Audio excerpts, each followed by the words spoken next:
अस्सलाम वालेकुम रहमतुल्लाहि व बरकातहू। कैसे हैं आप? और जो आज एक बड़ी जबरदस्त किस्म की सियासी हलचल मची हुई है ना, इस तरह की हर दौर में एक सियासी हलचल मच जाती है। इसके पीछे बुनियादी तौर पर उन लोगों का बहुत बड़ा हाथ होता है जो हर दौर में एक सियासी बैठक से जाकर बैठे होते हैं। ना उनका कोई अपना हलका होता है, महफिल यारा, कोई मिनिस्टर का, कोई चीफ मिनिस्टर का और कोई प्राइम मिनिस्टर का उम्मीदवार होता है। और उनकी पहली और आखिरी तमन्ना ये होती है कि एक अबूरी सेटअप आना है और उस अबूरी सेटअप में हम इन ओहदों पर फाइज होंगे। इन सियासी बैठकों में बड़े जबरदस्त किस्म के मेले ठेले, नजूमी, पामिस्ट, पीर, फकीर, दुआ करने वाले और बड़े बड़े तजिया नगारों को भी दावतें दी जाती हैं और अच्छी महफिलें चलती हैं। मुझे अच्छी तरह से याद है कि 1995 में भी मियां मंजूर अहमद वट्टू के खिलाफ जब अदम एतमाद लाने के लिए ट्राई की जा रही थी, तो तब रात को इन्हीं में से कुछ लोग थे जो तब भी उनके नहीं थे जिनके साथ चल रहे थे। सुबह मुझे सीएम हाउस ड्रॉप किया, मैं घर चले गया। उसके बाद जब ऑफिस आया तो ऑफिस आने के बाद जनाब मोहतरम फैसल साले हयात साहब का मुझे फोन आया कि रात को कुछ मेंबर्स थे, उनके साथ थे आप। मैंने कहा नहीं सर, मखदूम साहब के हाथ थे और मखदूम साहब के थे, मेरे साथ नहीं थे। मुझे सुबह सीएम हाउस लेके जाया गया। मियां मंजूर अहमद वट्टू साहब के मैंने हैंड प्रिंट लिए थे, फिर उसके बाद मुझे घर ड्रॉप कर दिया गया था। खैर, मुल्क की तमाम एजेंसियों के अहम अफसरों ने राब्ता किया।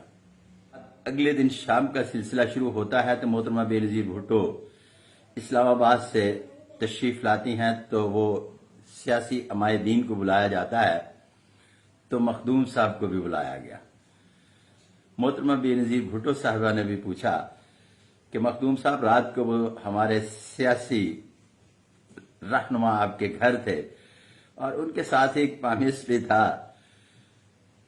तो मखदूम साहब, अल्लाह उन्हें गरीक रहमत करे, फरमाते हैं कि छोड़े जी छोड़े, वो पाकिस्तान को पता होगा, मेरे से तो रात को चले गए थे। खैर, एक बात याद रखिएगा कि पाकिस्तान की किसी सियासी एजेंसी ने मेरे पे कोई दबाव नहीं दिया। और दूसरी ये बात याद रखिएगा कि दुनिया में ईमान नाम और प्रोफेशनल सीक्रेसी नाम की भी चीज होती है। और ये जो मैं बोल रहा हूं, ये मैं अपनी ऑटोबायोग्राफी में लिख चुका हूं कि उस दौर में जब मेरे पास मोटर बाइक हुआ करती थी,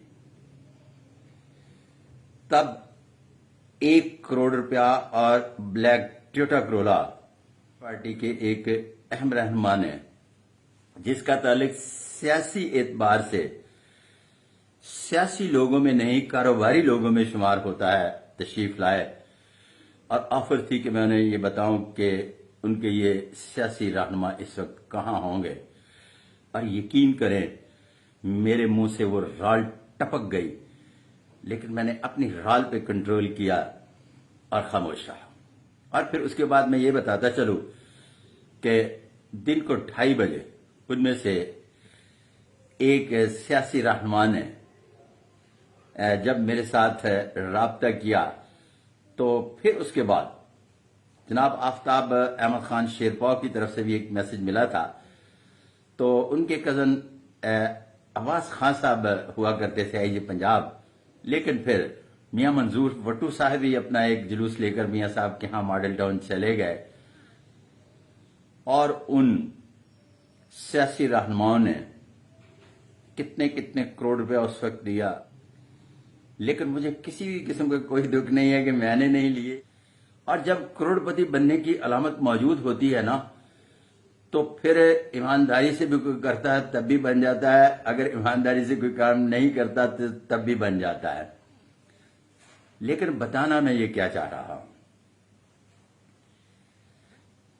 یہ جتنا بھی جوڑ توڑ کا اہتمام ہے نا، ان سیاسی بیٹھکوں میں ہوتا ہے جہاں لوگ عبوری حکومت میں کوئی پرائم منسٹر، کوئی چیف منسٹر، کوئی سینٹرل منسٹر بننا چاہتا ہے، نجومیوں، پامسٹوں، پیروں فقیروں کو بلایا جاتا ہے، ان سے پوچھا جاتا ہے،